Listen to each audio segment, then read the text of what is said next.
Welcome, lovers of sport. Today, the 13th of July, 2020, is an important day because the Washington Redskins are no more. Now, I have been boycotting the NFL for a long time, and this is actually a good thing for me, and I'll explain why as we go. But the issue predates Dan Snyder, who bought the team in 1999 and who is legendarily difficult to work with. And it also predates Roger Goodell, who became the commissioner and chief clown in 2006. I was surprised to find that the name only goes back to 1933, which was during the Great Depression, and I think has something to do with America's idea of itself, how that name came to be. I think it would be interesting to note the politics behind how that name came to be in Washington, D.C. I frankly don't know. Now, there's a good chance that it will be replaced with the the Red Tails, which is in reference to the Tuskegee Airmen, which were based in Alabama. So I'm not quite sure what the link to Washington, D.C. would be.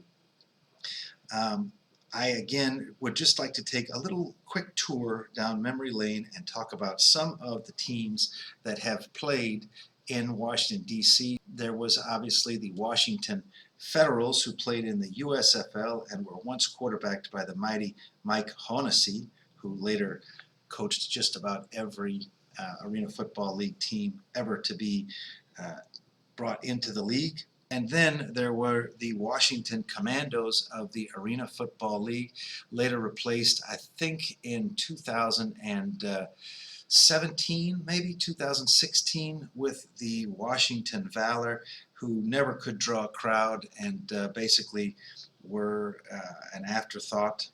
There's also the XFL's Defenders, which I thought were a great franchise and will be again likely. I appreciate XFL End Zone keeping people aware of the machinations that are going on to keep the XFL alive, which I think has to be considered one of the top two outdoor spring leagues at least ever. Woo! Just based on that first season, I think they only played 5 games, but they did have the beer snake. That was a really good idea, and I think that was organic.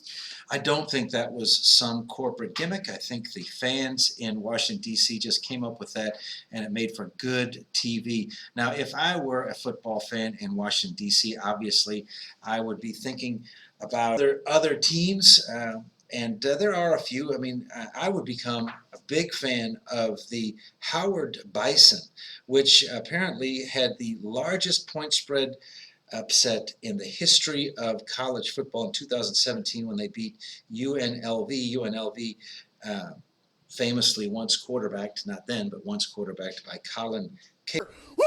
And there's also the Terrapins, which have a stadium that can hold 54,000 people. They've recently been through some scandal themselves. Overall, I think if I were a football fan in Washington, D.C., I would be in pretty good shape and able to just walk away from the NFL. Hopefully people will do that. Let me know what you think. Do you think that Defenders will be back? Do you think that the new team will be the Red Tails or something else? And does it affect you at all? It really doesn't affect me because I'm not a fan of the NFL. And I don't think there's anything they or ESPN could do and ease the tension in our relationship.